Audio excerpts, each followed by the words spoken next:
Ipapakita ko kung ano ng mga update sa mga taniman ko, guys. Ito na sila ngayon, guys. Namamatay na mga bulaklak natin. Yan. Patay na yung mga bulaklak. Yan, guys. Patay na sila.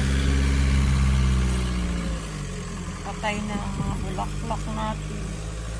Yan na sila, guys. Mga frozen na.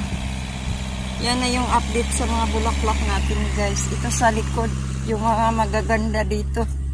Wala na. Namamatay na lahat, guys. Yan. Patay na ang mga bulaklak natin. Yan na, guys. Yung garden natin, wala na. Patay na lahat ng mga bulaklak natin. Yan.